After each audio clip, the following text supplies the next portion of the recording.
Hey everybody, welcome back. I'm the Strategy Professor, and today we're going to be looking at the 9.1 support tier list. Now, I'm trying out a different style here, so let me know what you think about this, and we can either go back to the old style or go to a new style. I'm just trying to switch it up a little bit, though. But I'm going to do a top 5 for Iron through Silver, then a top 5 for Gold through Plat, and then a top 5 for Organized Competitive Play. So if you have like a flex team of 5v5s, or you're part of like some kind of local gaming group, or if you like to watch pro play or whatever, those are champions that I think that'll be really good in organized play. Then I have a few honorable mentions that I'll briefly talk about down at the bottom. So it's not going to be like the tier 1, 2, 3 as usual. It's going to be talking about the top 5 for these different styles of League of Legends. Okay. Be sure to check out the patch notes if you haven't seen those yet. And then with each one of these champions, you can click on it. Also have a little mini guide there. It'll give you a link to the stats. It'll tell you about a rating system, 1 to 5. 1 being the champion is one of the best at that task, or 1 being the champion is one of the worst at that task. 5 being the champion is one of the best at the task. Lane pressure is just how likely is the champion able to get lane priority. Kill threat is how likely is the champion able to get kills in lane. Safety is how safe is the champion, particularly from ganks early in the game. Scaling is how well does the champion perform over time, and then reliability is how likely is it that someone can perform at a high level over numerous games playing the champion. So part of that is how difficult is the champion to play in terms of hitting skill shots and decision making. Then also how well does the champion fit into the meta? Are there lots of counters and that type of thing available out there? Then I have recommended runes and recommended items, and if I have a guide, then I have a guide down there as well. Now some of the guides are going to be from Season 7 or Season 8. The playstyle will be similar. The items might be a little bit different, but I will be trying to update some of the guides for Season 9 soon. Okay, let's go ahead and get in here. Okay, so Iron to Silver, I think that Zyra, the AP supports are going to be your best bet here, Zyra and Bran. So considerations when you're thinking about Iron to Silver, people are going to be very susceptible to skill shots. They're not going to respect your range. As a support, they're not going to respect how much damage you do as a support a lot of times, and so you're going to have a much easier time hitting people with things like Zyra roots or brand stuns than you might in a gold to platinum game. Now, gold is kind of a transitionary area as well. You know, some of these picks that I talk about that are good in Iron and Silver, like Brand, could also be really good in gold, and then some of the picks that are really good in higher elo, like Rakan, can also be good in gold as well. So gold is kind of this bridging area where people are starting to transition towards this kind of higher level play. That happens at every bracket, but I think gold or like maybe high silver, low gold, high silver is kind of this transitionary zone. But anyways, so of the AP supports, I like Zyra the best. I know a lot of people out there will put Brand above her. I think that's a mistake.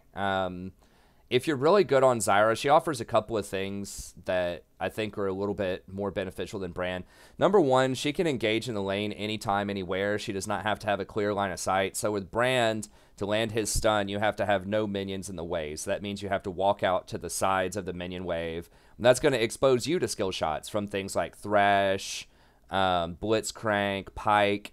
You know, it's going to open you up. Whereas with Zyra, you can hide behind your own minion wave, and then you can still engage on them with your E because it goes through the minions. You can also harass through the minions with your Q plus a plant. And you can ult through minions and things like that. Like Brand's ult, if you ult into a minion wave, there's a chance some of those bounces are going to hit the minions, right? Not all of them are going to hit the champions unless... I think they may have changed it a while ago to where it does prioritize champions if they're already on fire. But you're going to lose some of that damage likely to some of the minion waves. So I just think that Zyra plays around the minion waves a little bit better. And then a really underappreciated aspect of Zyra as well is you can use these plants as vision. So you have 850 range, and that's a lot further than the 450 place range on wards. So this will allow you to control the tri-bush down in the bottom. It'll allow you to scout out blast plants and blow those up. It can allow you to check bushes without having to go up and face check. So it's really, really nice, and it can allow you to clear control wards safely because when you spawn a plant in a bush, it is not shut out by a control ward. You still get full vision of the area because it's not a normal ward. So when you're trying to clear out one of those pesky control wards in your tri-bush, but you're scared that the jungler or someone else might be coming for you, you can use those plants to scout. And don't underestimate that. That's a really big deal. Also, later on in the game, you know, when you're trying to move your ward line up, but you only have so many wards when you're trying to creep into Baron area, but it could be really dangerous. You can use these plants to get you that temporary vision that you need so that you can move forward and get those wards up a lot further without having to waste wards along the way, kind of like a breadcrumb trail. So the vision that her plants give are tremendous, and I think she's just a lot more consistent with her harassment early. She basically has infinite mana early on too, because she has 15 mana per 5 for some reason at level 1. So it's basically like she comes to lane with a couple of fairy charms over a lot of other champions. So that's pretty crazy. One thing that's kind of lacking with her compared to someone like Brand is she has much longer downtime on her spells. So Brand's, you know, because she's going to be waiting on these plants, you know, starts off at a 20-second downtime and then goes down to 12. But yeah, and I've had people ask me, why do I max the W second? It's because you get a way shorter cooldown on your plants, and the plants are most of your damage. You know, having an 8-second cooldown on your plant is a really, really big deal. I think it might give them... I thought it used to give them extra health. Maybe it's changed off the extra health there. But at any rate, being able to get your plants faster is just tremendous. Like, yeah, you can get a bit more damage on your Deadly Spines. It does lower the cooldown on that. There is an argument for going, you know, Q before W, I guess, is your secondary. But I just really like having these plants a lot more because you can't get a lot of CDR as Zyra because of your itemization. And just being able to... like, check and clear out a ward with the plant and then have that plant back for the team fight that breaks out, you know, 5 or 6 seconds later is really helpful. But you always want to max your E for sure, just because it gives you a longer CC duration, does more damage.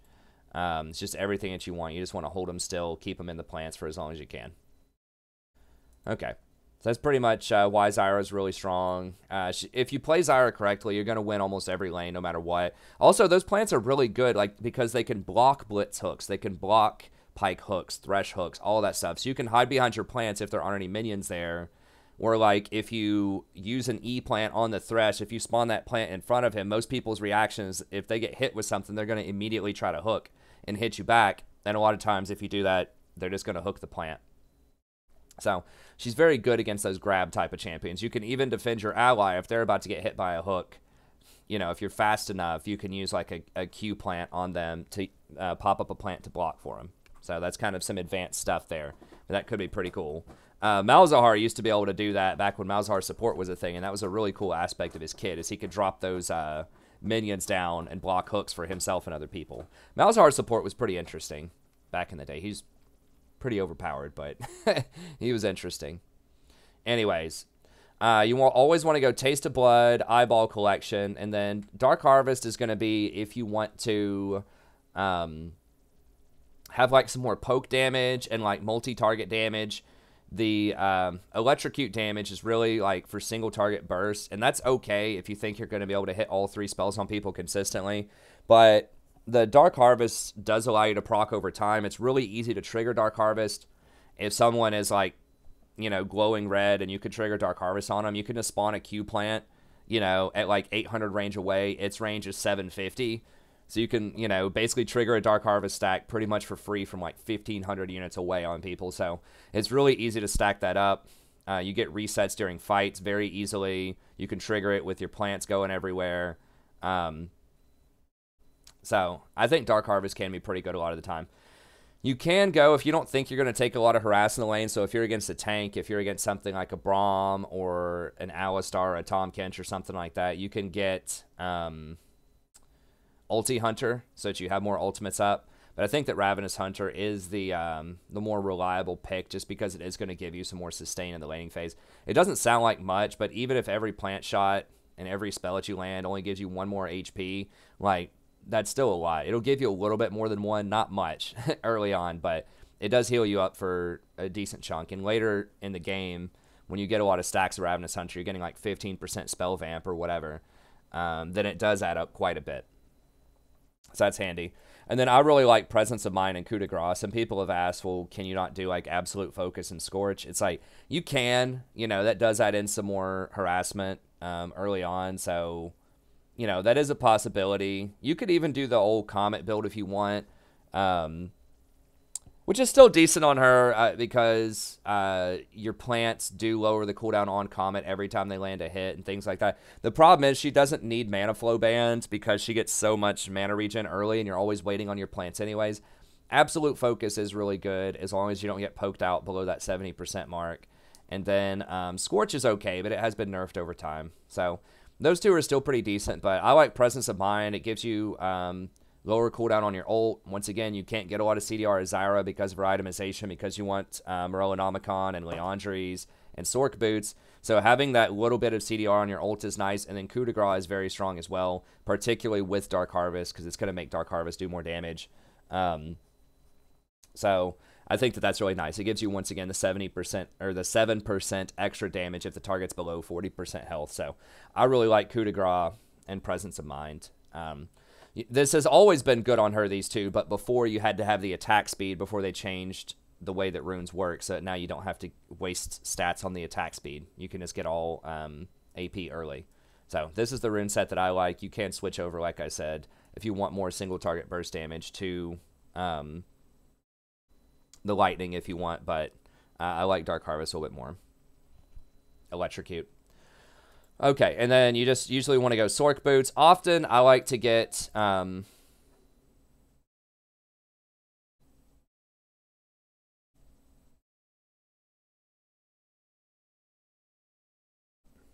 okay. I like to get Oblivion Orb. They are going to nerf Oblivion Orb next patch, so we'll see.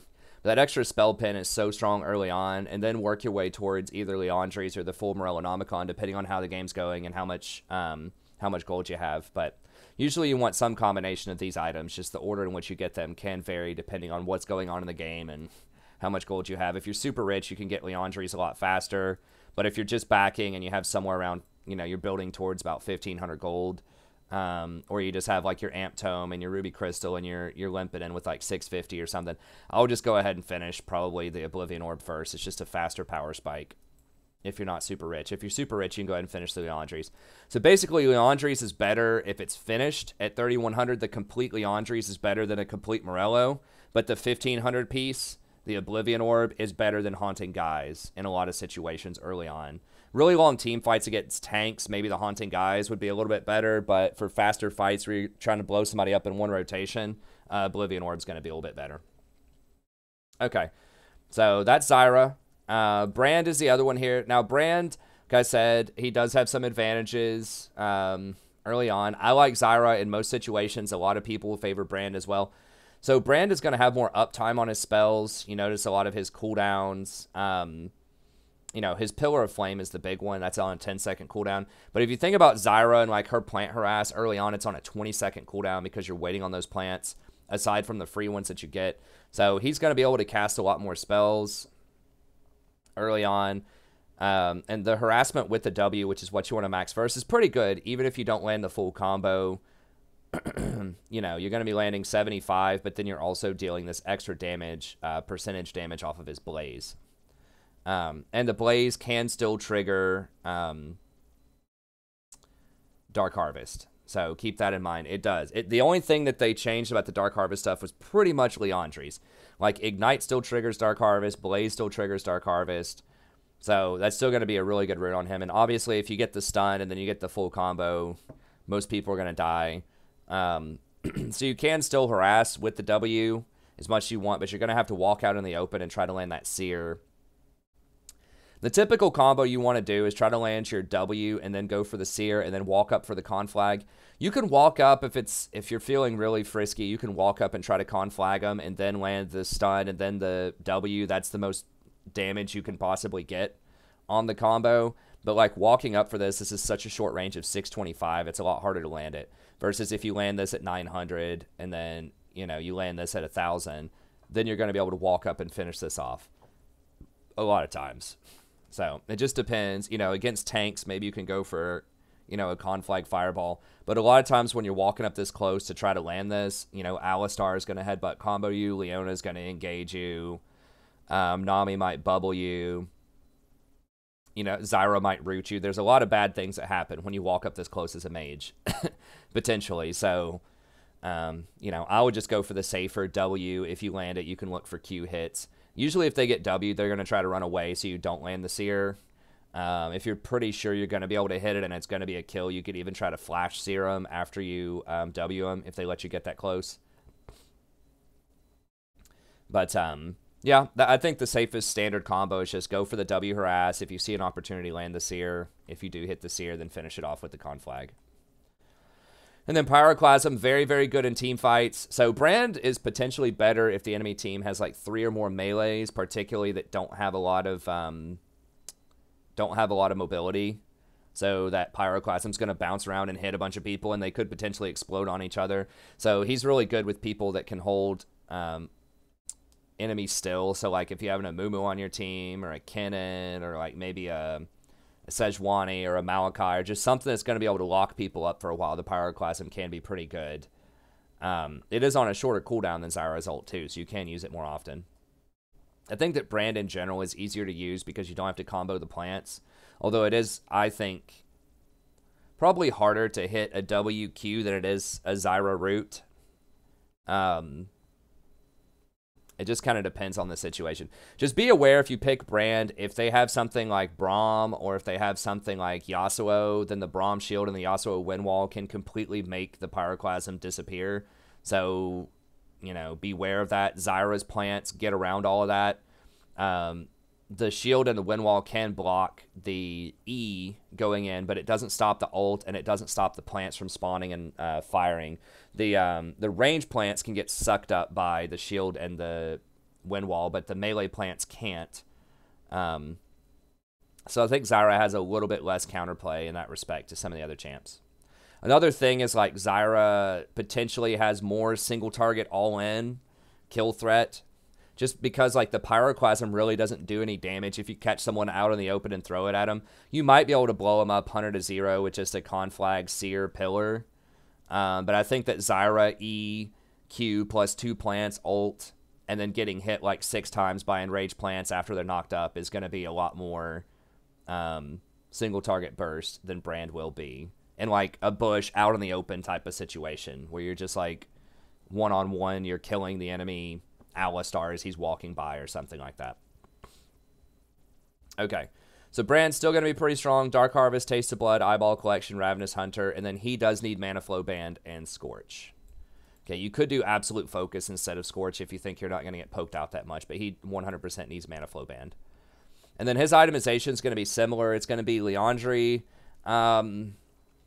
You can go Morello if you want to. Rylai's is very nice on him because that allows whenever you hit your W on somebody, it's going to slow them down quite a lot. Then that's going to allow you to hit your Q for the full stun combo. So Leandry's is pretty good on him. That helps you kite out a little bit more too. His Brand really doesn't have that much CC outside of his stun, whereas Zyra has the knock up from the R and the slow plants and her E. She's got a lot more stuff that can kind of kite people. And then Leandry's obviously is going to be something you really, really want on Brand early, just because of the burn off of his passive is going to reapply the Leandry's. So you're going to get an extra, 3 seconds of Leandry's or so off of Brand just because of the way that his passive works. And that's going to interact really well with Rylai's where you get that double damage on Leandry's. So I would probably just go Leandry's Rylai's on him. Sometimes people go Ludens. I think you're just spamming your spells too much if you're going Ludens on Brand. But if you feel like you really, really need that mana, you can get it. It's okay. But I really think that the Leandry's Rylai's is where you want to be on him most of the time. And then just Void Staff if you go beyond that.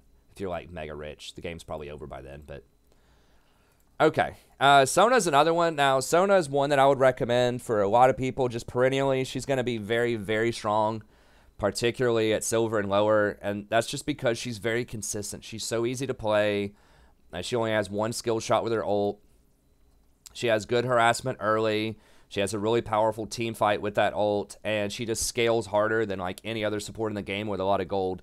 And you're going to get a lot of gold in like, an iron or bronze game because there's going to be like 50 kills on each side, right? Everyone's just dying everywhere a lot of the times, and so she plays right into that by stacking up so hard. So her Ardent Sensor with all of her auras, they can all trigger Ardent Sensor, or at least the W can trigger Ardent Sensor. The other ones can with Airy, you can trigger it on people, but Most of the time when you spam this, it gives everybody Ardent Sensor. You know, Hymn of Valor is going to give everyone all these bonuses, so she's really good at team fighting.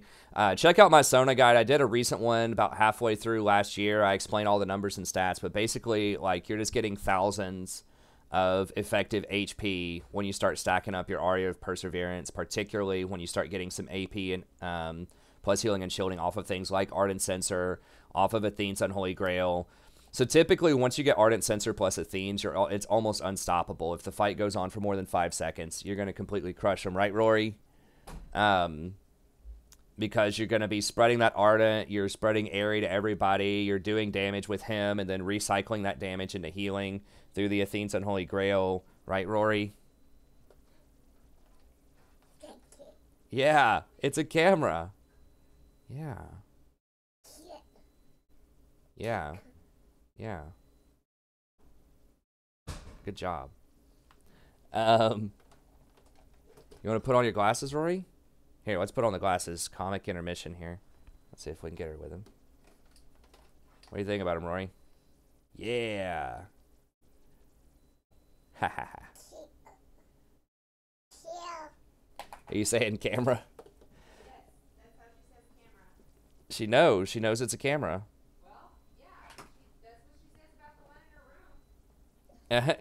You know it's a camera, Rory? I think she does. Honey, she's in here trying to get the phone.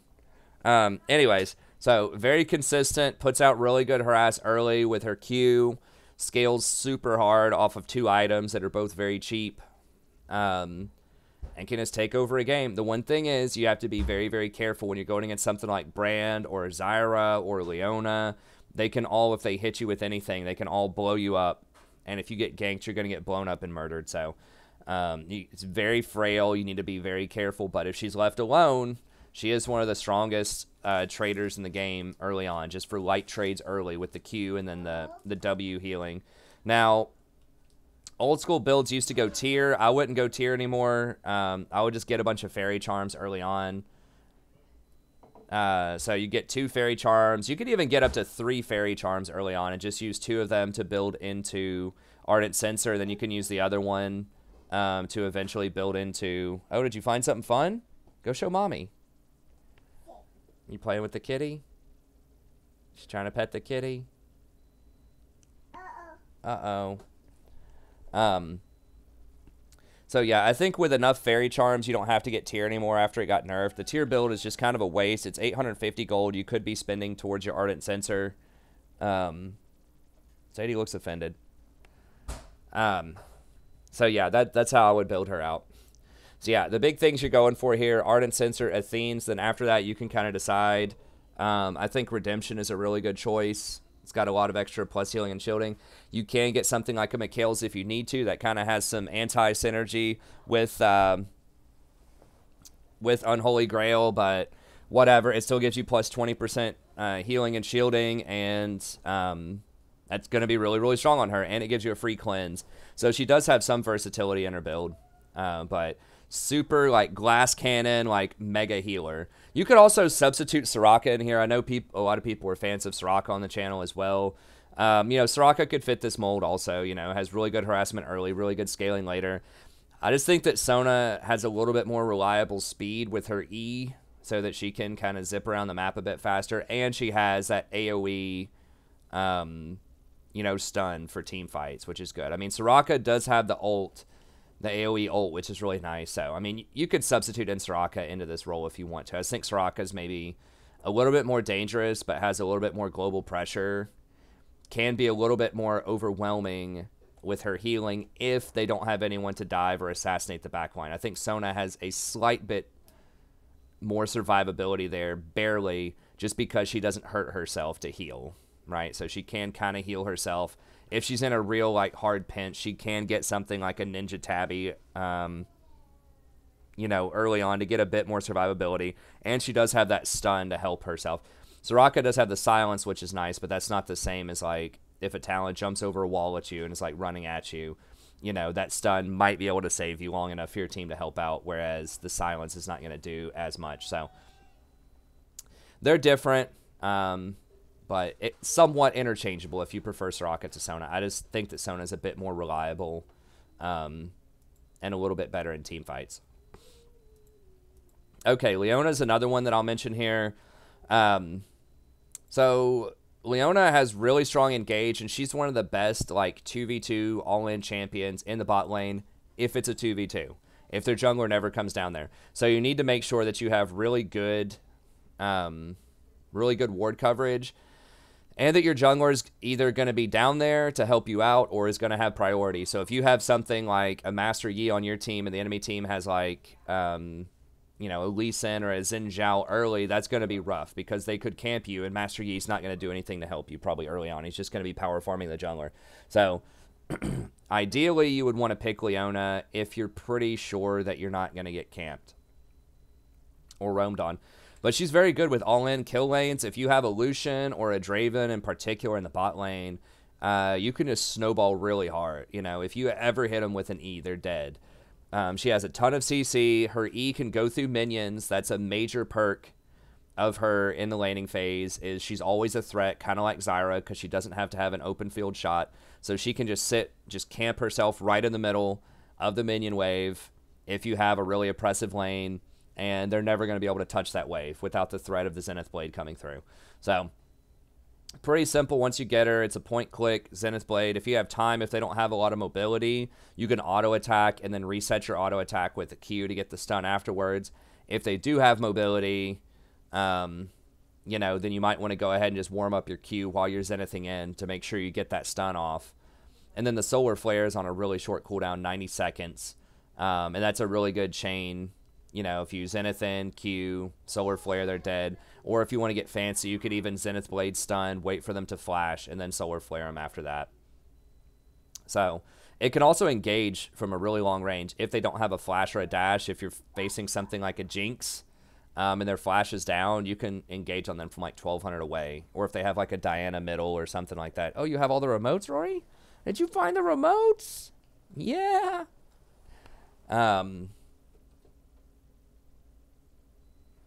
But, yeah, pretty good engage. And she does quite a surprising amount of damage early on. You know, if you trigger this like 3 times in a lot of trades, you know, if you're level 5, that's 150 extra damage, which is nice. And this is everybody that gets hit by your stuff. So don't forget, the Zenith Blade can hit multiple people as it goes through. Eclipse can hit multiple people. Solar Flare can hit multiple people. So you can put out quite a bit of extra Sunlight proc damage in team fights. That's pretty nice. It does allow her to be somewhat tanky, too, with the Eclipse when she goes in, plus Aftershock. It's really difficult to trade back against that. So, one benefit to her, you might be thinking, well, why her over something like Alistar at lower elos? Well, she does a lot more damage than Alistar right now, especially kind of burst damage, right, where she goes in and delivers all that, whereas Alistar, you have to, you know, WQ combo, and then you have to wait on your trample and then get that auto attack in for the stun. Whereas she pretty much does that immediately. Rory?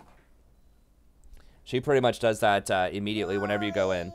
And I'm pretty sure she puts out a lot more damage than he does, just numerically. Also, she has an extra bit of CC that he doesn't have with the Solar Flare. So Alistar's ult really keeps him alive for tower dives and things like that at the professional level, which we'll talk about in a little bit. But Solar Flare just adds stronger engage and just adds in more damage and more CC in standard situations. Are you trying to get up here, Rory? No. Are you trying to get up here? No. Oh, no. Honey, can you get her in there so I can finish this? She's mad. Okay, here. Can you just come pick her up? She's getting mad. Okay, there you go. Look. Baby. Yeah, it's a baby.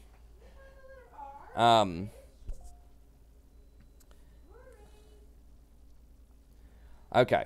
But anyways, yeah, that's it for Leona. I think everyone's seen her in lane. She's very strong, and that's why, because she can engage through the minion wave. She has quite a bit of tankiness early on, and she puts up quite a bit of damage. Her only thing is she has no escapes. And so if you get ganked or if your team falls behind and you try to go in, you're going to die pretty much every time. And basically, if you're ever losing a fight, you're going down with the ship. And that's the way it is with a lot of these hard engaged tanks. So Leona's no exception, but I have her up here because I think she's the most oppressive one when you're ahead. because I think she can force fights and puts out a ton of damage early on, and it's just really, really difficult to avoid, particularly once she gets her ult if you're on a champion that doesn't have a flash or a dash. So very strong. So yeah, just Aftershock, Demolish, Bone Plating, and then just Footwear, Cosmic Insight. You could substitute out either Footwear or Cosmic Insight for Hex Flash if you want, if you feel like you can use that really well. But, you know, I think particularly for like Iron through Silver, I would just go with the guaranteed value of Footwear and Cosmic. Footwear is worth about 350 gold. Cosmic's worth about 375. So that's just good value there. Okay, and then finally we have Blitzcrank. Everybody knows about Blitzcrank in Iron and Silver. He's banned almost all the time, but he just very similar to Leona. Tons of upfront damage early on. If you ever get hooked, it's pretty much guaranteed kill on somebody. He is very one-dimensional. You know, if you miss that hook, you're worthless. But if you hit it, it's great. He also has really good roaming. He gets a lot of extra speed from his overdrive. So you just throw mobility boots on him, and you can just run around the map a lot of times in kind of these lower brackets, the Iron, Bronze, Silver, stuff like that. The mid lane will overextend. People won't call MIA, stuff like that. So you can roam up, get a lot of kills on the mid lane. You can ward the enemy jungler, go in there, invade their jungle, steal their blue. You know, you can just cause all kinds of mayhem because he thrives in an environment where people are very easily hit by skill shots, where they don't dodge very well, and also where people don't communicate and you're able to maximize your roams. So someone like Blitzcrank, I think, is everybody knows Blitzcrank's really good, you know, in Bronze and Iron. But he's going to be banned a lot, but if he's ever open, you can use him. And the difference between him and Leona is that he can move around a lot faster with overdrive, and he doesn't have to die when he goes for these hooks. So if he goes for a hook and misses it, he can usually just run away and just wait on the hook to be up again.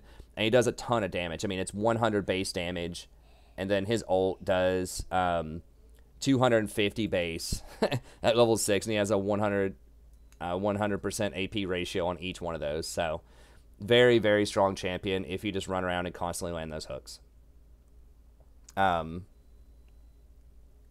just making sure she's not, like, muting my mic. She's messing around with the mic stuff here. Hey, can you get her? I mean, she is behaving sitting here on my lap. She is being good, but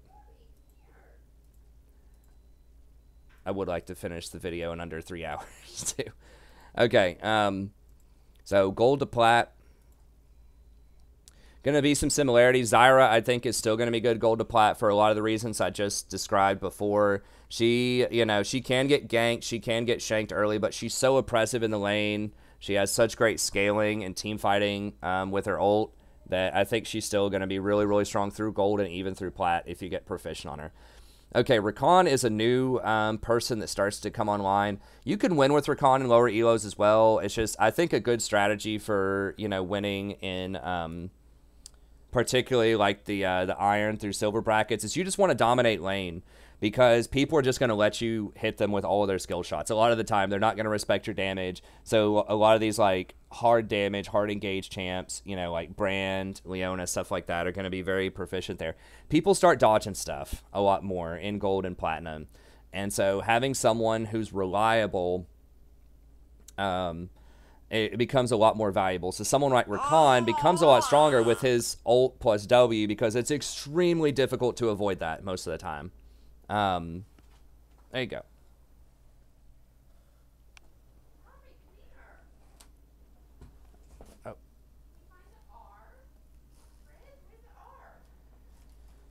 Oh. So yeah, that's what makes the Rakan engage so strong at level 6. You just R plus W. Rory, honey, can you come get her, please? Like, just walk in here and pick her up. Like, I'm trying to record a video, and she is going to start freaking out.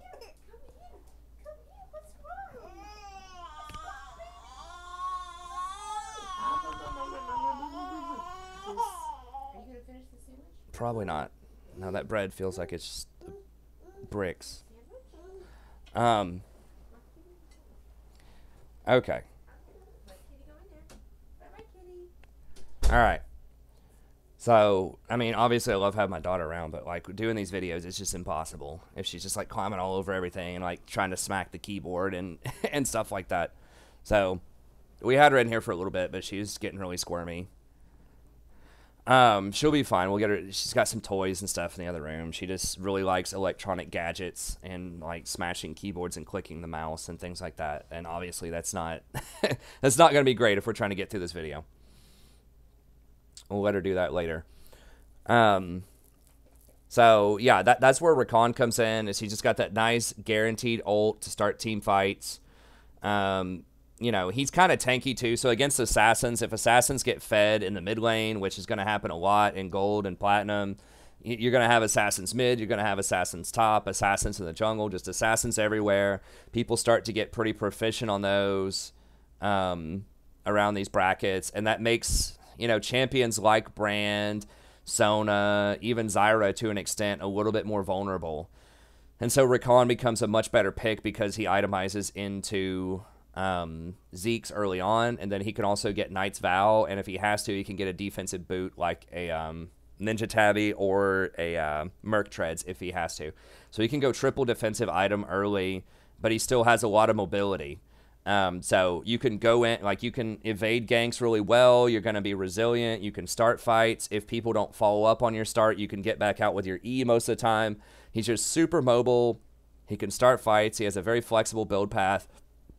You can heal up your allies in the laning phase if you hit your Qs. It's not going to be as much healing as something like a Soraka, obviously, but you'd be surprised how resilient he is in the lane. If you take Guardian, you're building, you know, some early armor into Zeke's.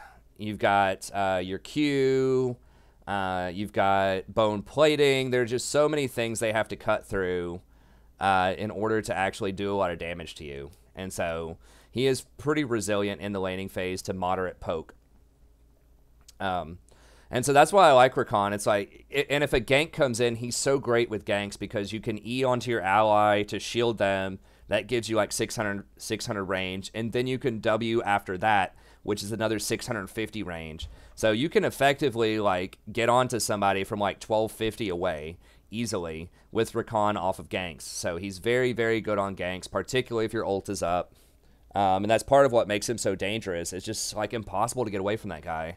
Like it's impossible to catch him and it's impossible to get away from him because he just has so much mobility. So that's what I like about Rakan. You know, he's not going to have a blistering win rate or whatever at gold or platinum. He's probably going to be sitting like 48%, something like that. But he's still going to be very, very strong in the right hands. Not as lane dominant as others. You can still land your W and go for all ins if you're pretty confident you're going to hit it. And he's very good on ganks. But it's just like that level 6 is where he really shines. And I've changed, you know, the runes. There's so many different runes and items you can go on him. But I'm back to thinking about Guardian, Demolish, Bone Plating, Revitalize. This just makes you so much... It makes you so resilient in the laning phase and beyond. Just the Guardian and Bone Plating. And then Nimbus Cloak. And I like water walking a lot. There's a lot of stuff that goes on in the waters these days. You know, there are more dragons, more barons than ever before. Scuttle is really important. And just rotating between lanes is really nice. So having that extra 25 move speed with the water walking is great. And then you get extra AP as well. So, you know, you could take something like Absolute Focus here, which is pretty good, but realistically with this build especially, you're not going to be trading a ton. You're not going to be running people out of lane with your Qs mostly. You're just kind of trying to survive. If you see opportunities for all-ins, you can take them, but you're just kind of trying to survive and scale up to level 6 where you can start making some plays. And then I like Nomad's Medallion. Some people argue for Spell Thieves. I just think Nomad's is a lot more consistent, particularly if you're not going for an airy harassment type of build. Mobility Boots is the ideal, so you can run around, but sometimes if they have a fed assassin, you know, you need to watch out for that. You might have to get Ninja Tabby, you might have to get Merc Treads. Then I think Zeke's and Knight's Vow is still the way to go. They did nerf Zeke's recently, but you just really need that resilience early on, and it's still going to be very powerful. You have a slow field you apply, it still does an extra, I think, 30% damage on hit, or I guess 15 on hit for your ally. So it's still going to be helpful. And the Knight's Vow is just, once again, gives you good resilience, even though you only get half value on somebody else. Just being able to divert 6% extra damage is pretty helpful. And then Redemption's a pretty good choice, too. Now, you can also go something like a Shirelia's in here. You could even go Ardent Sensor, like Zeke's plus Ardent. If you have an AD carry that's really fed, like a Vayne, after she gets her Bork and Gensu's, that could be a pretty good option. that is going to make you a lot squishier if you go Ardent instead of Val, so, you know, be aware of that. But there are a lot of different options you can get with him. I do have a guide if you want to hear about, you know, some of the options in there. It's a bit older, but still very relevant. So yeah, Rakan's going to be solid. Thresh is another one that starts to come online here. Now, you can win with Thresh in earlier brackets, but just be very, very careful going in, because if your team doesn't follow you, or if you choose a bad point to follow up on that hook, then it's going to be really bad. You're probably going to die. Thresh is very squishy early on. Aftershock does help with that, but he's still going to be on the squishy side. Now, it takes a lot of practice to land those hooks. It is very easy for a lot of the champions in the meta right now to dodge those. So like Lucian and Ezreal, it's going to be almost impossible to hit those. Vayne, it's going to be almost impossible to hit them if they know what they're doing at all, because it's got like a half-second wind up and a very slender hitbox. So, you know, he's going to be better, obviously, into things like Jinx or into things like Misfortune if people are playing those champions. But almost everybody and their mother is playing Lucian, Ezreal, or Vayne right now. So makes it a little tougher on the hook champs. But he still does have really nice defense with his Flay. He can knock back an Alistar trying to engage. He's a very good counter pick into Leona. You know, if Leona is trying to engage with her Zenith Blade, you can knock her back. You could knock back I don't remember if I said Zac. But there's a lot of different champions that can try to run at you that you can knock back. There are some you can't, so be aware of that. Like, you can't knock back a Scion or a Kled or something like that that's unstoppable charging in. But there are still a lot of champions in the game that you can knock back. So that's really handy. And then, of course, your Lantern is very good for ganks. It allows your jungler to run up your lane, and you just Lantern them in. You can Flash Flay, Lantern the jungler in. So that allows you to get around vision really well. You can save people with lanterns. So he's the highest skill cap support in the game. There's so many different things you can do, so many different decisions you have to make. But he's well worth it if you put the time into learning him. So you just want to go Aftershock, Demolish, Bone Plating, Revitalize. Revitalize is pretty good if you end up getting Redemption down the line or Locket. And it also helps out with your Lantern, which actually puts up a pretty decent shield if you max it second, which is what I recommend these days. So you always want to max your hook first, but I think maxing Lantern second is really good now that they buffed it probably 4 patches ago so that it has a much lower cooldown. You can get to like a 250 to a 300 shield after CDR that's on like a 6-second cooldown. So it's really nice. It's like the shield is pretty much just as good as like a Janna shield in many instances. Especially, you know, once you get like 50 souls or something in the mid game, it's surprisingly good. I mean, it's 220 plus 1 per soul. That's a 270 base on a 12-second cooldown. You know, a Janna shield gets down to a 10-second cooldown with a 210 base shield. So it's pretty close. It's pretty low-cost mana. And, of course, they can click on it. It has 950 range too. A Janna shield has 800 range, so it has further range. And they can click on it, so it's like a free flash. You can bring enemies in, you can draw allies back. So it has extra utility on top of a really big shield. Like, people forget about this. This is a lot of shield that this hands out, and it shields you and the ally, so it's a double shield. Now, Janna's shield obviously also gives extra AD, which is super strong, but this doesn't decay over time, and it lasts for 4 seconds. So it's a really, really good shield that people forget about. It adds up a lot if you get multiple points in this, especially because it goes from 22 seconds down to 12, which is massive. And the shield goes from 60 to 220. So it's really, really good. Not a lot of people talk about that, but that was a massive buff for him back in the day. So you always want to go Death Sentence first, just because it's a lower cooldown, and that's your marquee sort of spell. But the Lantern is definitely worth maxing second. It's very good. So that means that Revitalize can actually be pretty decent on him, even though it seems a little weird. And then Footwear, Cosmic Insight. Once again, you can substitute in Hex Flash if you're really good at like flashing out of bushes and getting certain angles, you know, to hook people from. That can be nice, but I think just going for the guaranteed Footwear Cosmic value is good. You just want mobility, Nomads, Zeke's, Vow, and Locket. I mean, you'll see some people maybe sneak in Redemption instead of Vow. You're going to be a lot squishier if you do that, but if you're not intending on going in, if you're just going to land those hooks and just stay back and peel, if you have another tank that can initiate, then maybe that can be a pretty good move. Okay, Nami's another one that I think starts to get a lot better. You can use Nami in lieu of something like Sona or Soraka in lower brackets as well. She's a little bit harder to play, but Those bubbles are very strong. You can engage on people, you know, anywhere, anytime, like a lot of the other top-tier champions I've mentioned, just because it goes through minions. You can hit multiple people with bubbles. You can get 2 or 3 person bubbles sometimes. So that bubble is very, very strong. Then you have the guaranteed point-click heal during the laning phase. It doubles as damage and healing. It bounces around, so it spreads Ardent Sensor to a whole bunch of different people. Your E is actually a targeted ability, so that can trigger Airy, which can also trigger Ardent Sensor. So a good trick in team fights is you put your E on your AD carry. That'll give them Airy, which will trigger Ardent Sensor on them. And then you can W your front line. It'll bounce around, you know, around your tanks and your bruisers, and it'll give all of them Ardent Sensor as well. So that gives 4 people on your team Ardent Sensor. It gives you Ardent Sensor when you trigger it on your AD carry, and then the wave bouncing to 2 different people can potentially put it onto 4 people at once. So very, very good Ardent Sensor user. E just allows you to run people down really well. She's great with Vayne, who's going to be very popular. She's super strong right now. Just the speed off this passive is really underestimated. When you're, you know, bouncing this ebb and flow off of everyone, putting Tidecaller on them, it gives out a ton of extra movement speed to your team.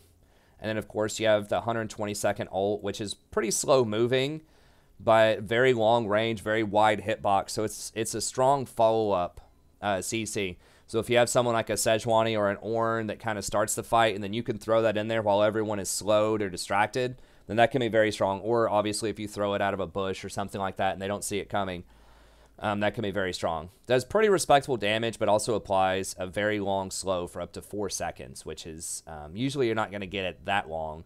But it's not unusual to get it for at least 2.5 seconds of like a 50% slow. So that's really strong. And an underestimated part of this as well is if you throw this through your allies, so it's designed to where you're on the back line, someone else engages, your allies are running forward, you throw it through your allies, then they get double the movement speed. So they get 120 movement speed off of that, which also scales with AP. So very, very powerful tool, and it also knocks stuff up. So this is really good just for stuffing engages that are coming at you too.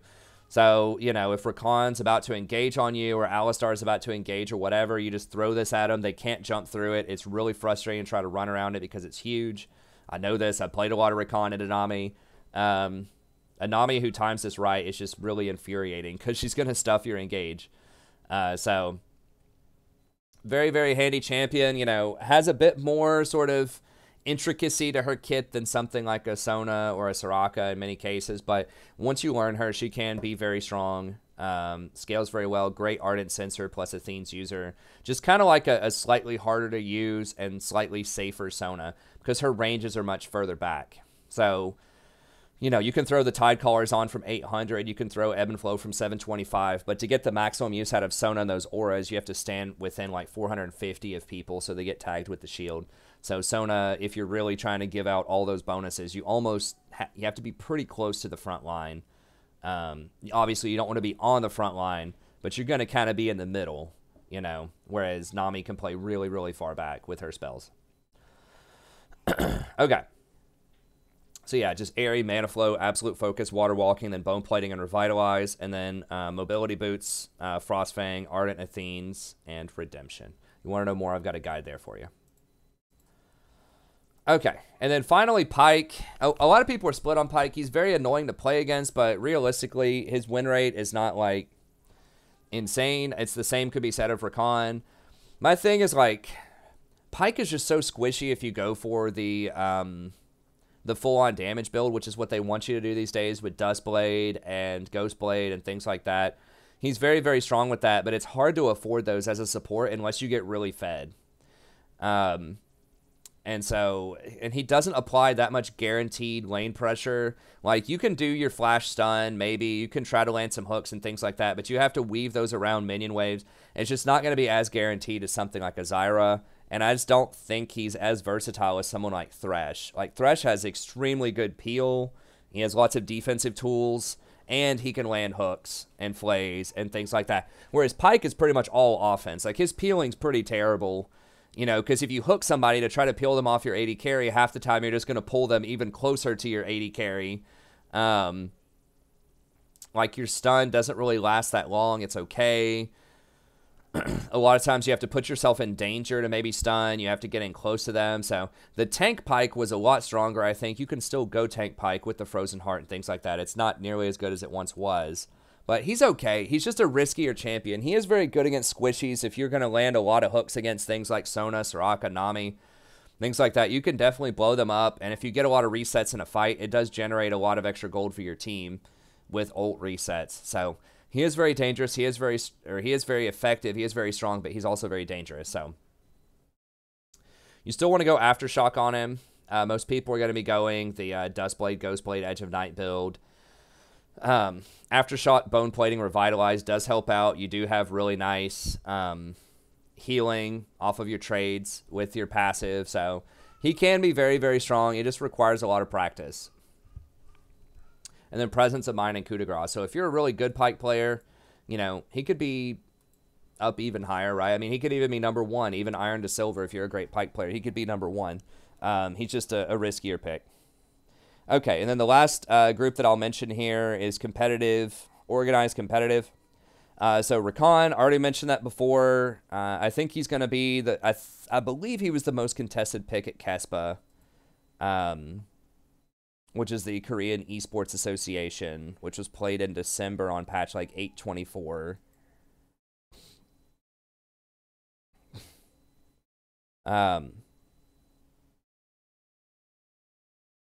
Trying to see. So the bans. There's no way. No, there's no way this is accurate. I don't remember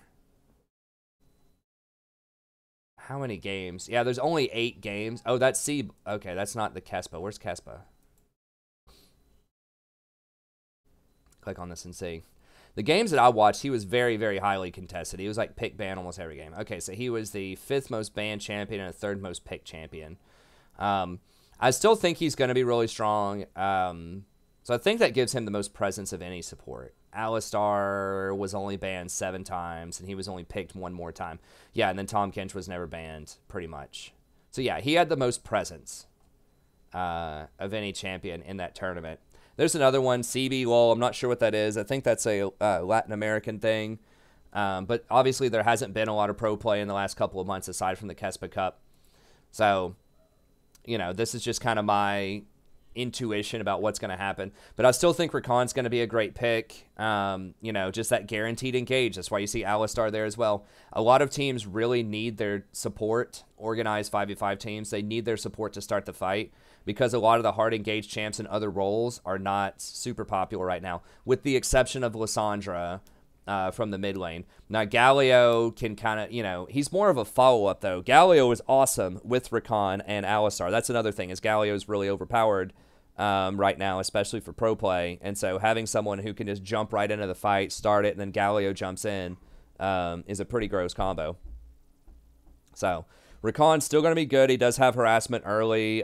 He's very good off single item with Zeke's. That's one thing about pro play is you're only going to get 1 item most of the time. You're going to get your forward item. You're going to get maybe completed item like a Zeke's usually, and you're going to get your tier 2 boots and a bunch of control wards, and that's it. So this is why you don't see enchanters a lot of times, why you don't see Sona and stuff like that. There are other reasons too, but they require a lot more gold to scale. You know, they really start getting stronger at like 2 completed items, right? Once they get their Ardent plus their Athenes, then they're really strong. Versus a lot of the tanks are really strong with like no gold, just their base stats, their base abilities are very strong, and they just need like a forward item and some boots, and that's it. So Rakan still going to be very good. He starts those fights really well. You know, he just has a lot of versatility. I've already talked a lot about Rakan. He's very good in organized 5v5 as well as solo queue, particularly at gold and higher. Now, Alistar is someone who's going to kick in and be stronger. Alistar does start to get a bit better, kind of near high plat into diamond. You can make him work in lower brackets too, of course. But the problem is he's going down with the ship. You know, if you engage and your team doesn't follow up, or you pick a really bad engage, then you're going to die. Then you're going to die a lot. So Alistar's strengths in pro play is it's just point click, WQ combo, boom, fight started. That's it. You've done your job. Pretty much as Alistar. Press ult, and you're not going to die. The ult is a lot more valuable in pro play because you're not going to have that gold. You're not going to have defensive stats as a tank most of the time. And so that means you really, really need that ult. Versus in solo queue, you know, you can play someone like Nautilus or Leona, or some of these other champions, you can get stuff like Zeke's plus Knight's Vow plus Ninja Tabi plus, you know, even more tank items. So you can kind of get away with that kind of stuff in solo queue play. You do see Nautilus occasionally and Leona occasionally in some pro play. But Alistar, because he has that ult, he's very tanky very early on, which means you can tower dive. You know, once you hit level 6, it's standard procedure to build up a wave, push it into the tower, and then have your jungler and maybe the mid laner dive. It's like the oldest trick in the book with Alistar. He just engages, dives, kills people, walks out unscathed.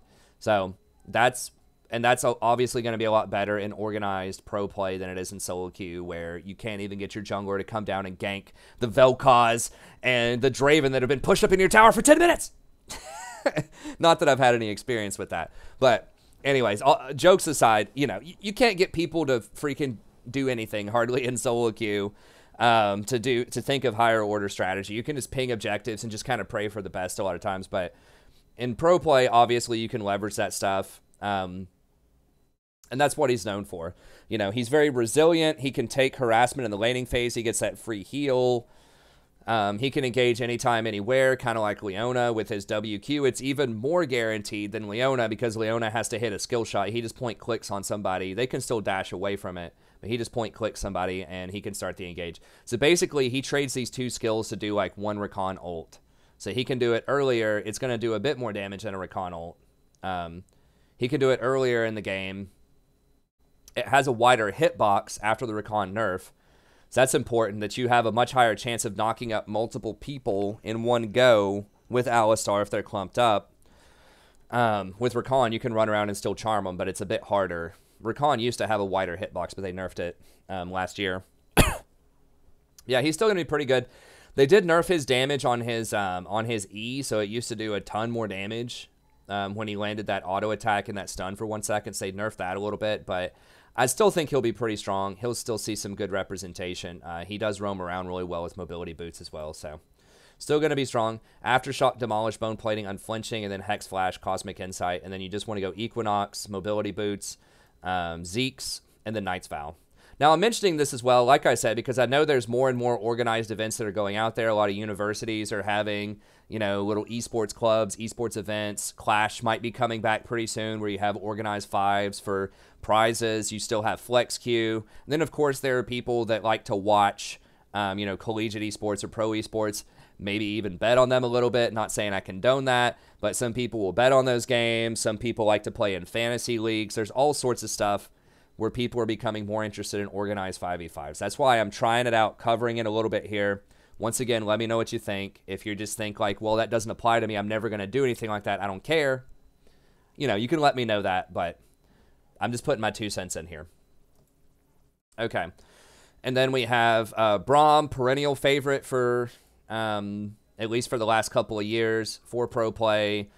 Similar to Alistar, he's just really reliable off of pretty much no gold, right? You can just get your forward item, get your boots, and you're good to go. And he's just the king of team fights, pretty much. Long, sustained team fights. If we get back into a tank meta especially, it's just so strong. You just jump into the middle. You're going to start applying all of these concussive blows to everybody, just triggering these stuns. Really long stuns. I mean, you know, once you get to level 7, it's a 1.5 second stun. It goes down to only a 7-second cooldown.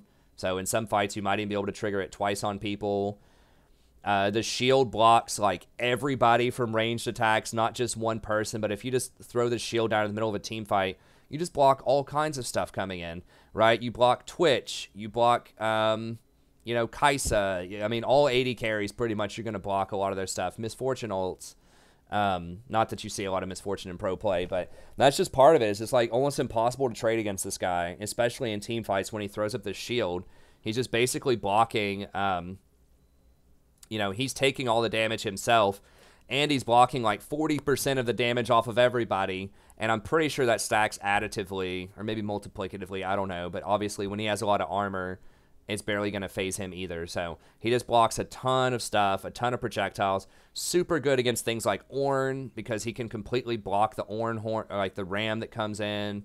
He can block like a Sejuani ult, an Ashe ult, Ezreal ult.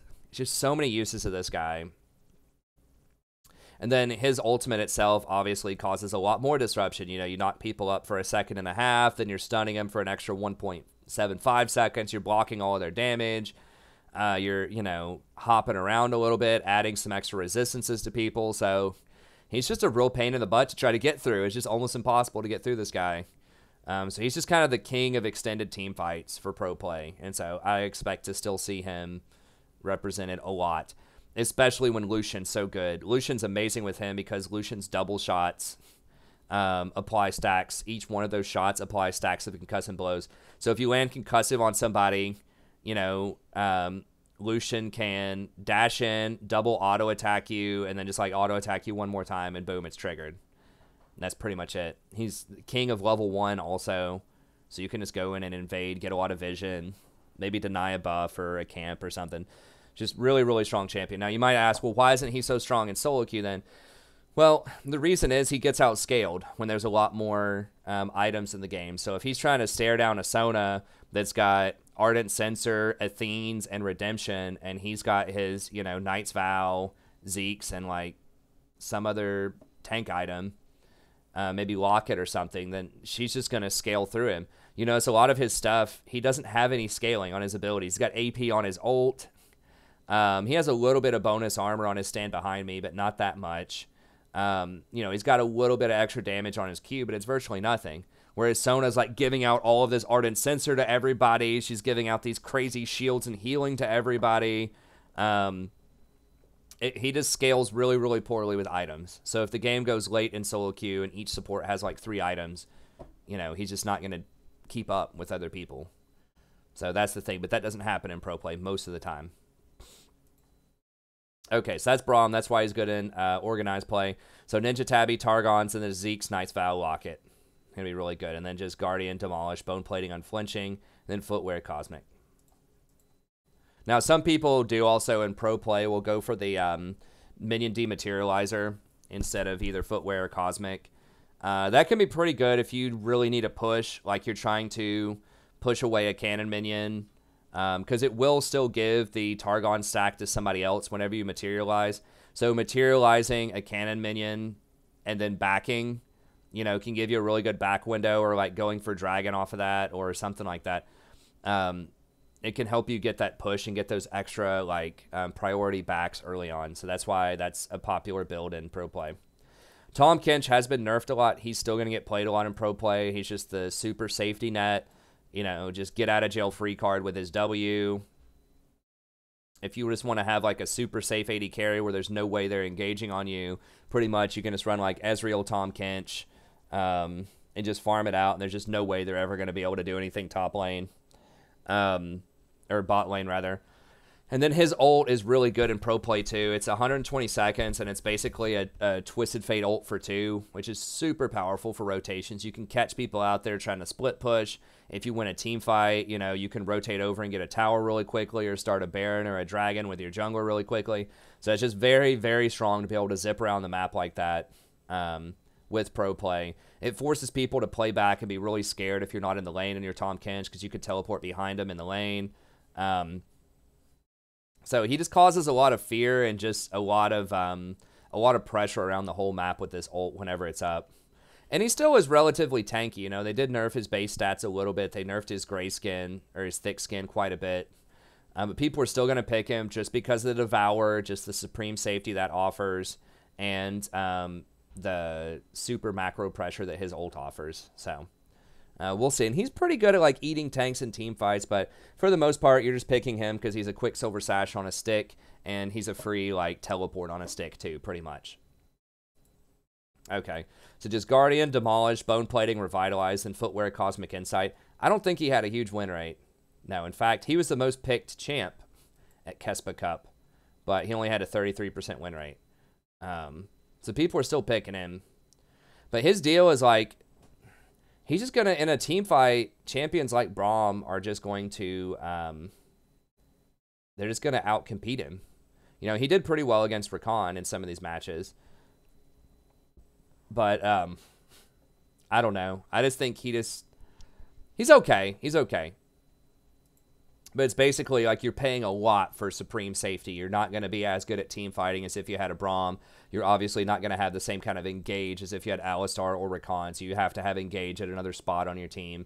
So you're paying a high price for that. Your AD carry better be damn good if you're going to be doing that most of the time, because you are sacrificing a lot. You're forcing your jungler or your top laner to play engage. I mean, I guess it can work out if you have like a Lissandra middle or something like that, someone else who can engage. But, you know, not having engage in the support slot is really rough right now. And then finally, Thresh. Thresh is a perennial pick for pro play. He's always going to be kind of on the edges.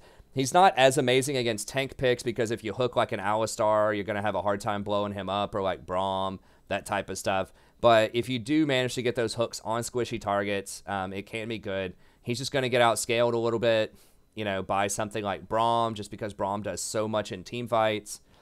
And he's not going to have that guaranteed engage that like Rakan or Alistar has. So you can use him as a peeler if you want to have like a hybrid that's like has some pretty good defense, like maybe sort of the safety of Tahm Kench, but a little bit more engaged potential, then he can be a pretty good pick. Obviously, if you make really good, you know, hooks, but then lantern plays as well. If you have a jungler who intends on coming bottom a lot and you want to make some lantern plays, you know, lantern him in and then like flash flay, then he can be really good if you have a specific strategy for that. So I think that Thresh still going to be pretty strong in organized fives. The two that I'll mention here, and I don't want this to go much longer, but Janna and Soraka. I did mention Soraka earlier. I think she's borderline interchangeable with Sona. I just prefer Sona a little bit more. I just think she's a little bit more consistent, a little bit safer. But Soraka can be very, very good in the same kind of situations where you just want to have like supreme light trading in lane early and then very good scaling later on if you feel pretty confident in your positioning if they don't have a lot of mobility. And then Janna can be good too. Janna is good like if you have a superior AD carry and you just want to peel and protect them and have them scale up with Ardent Sensor plus the AD that you give off your shield. So if you have something like a Vayne into an Ezreal, or if you have a really good Kai'Sa player, you know, if you look them up on op.gg, you have a really good Kai'Sa player and they're against, I don't know, something else that's relative, like a misfortune on the enemy team or whatever, and you just want to scale for late, it's okay. Just keep in mind that Janna is absolutely abysmal in the early game, right? Her shield is on an 18-second cooldown. Her W is okay. I have tried kind of the Comet plus Scorch cheap shot build, you know, like the aggressive Janna build. It's okay early on, but you're giving up so much of your utility later on in the game. I just feel like you're better off if you want to do something like that. Just play Nami or something. It's a lot more aggression early on. But she can be good, you know, in a really strong scaling comp, and she does provide supreme peeling and really good team fighting.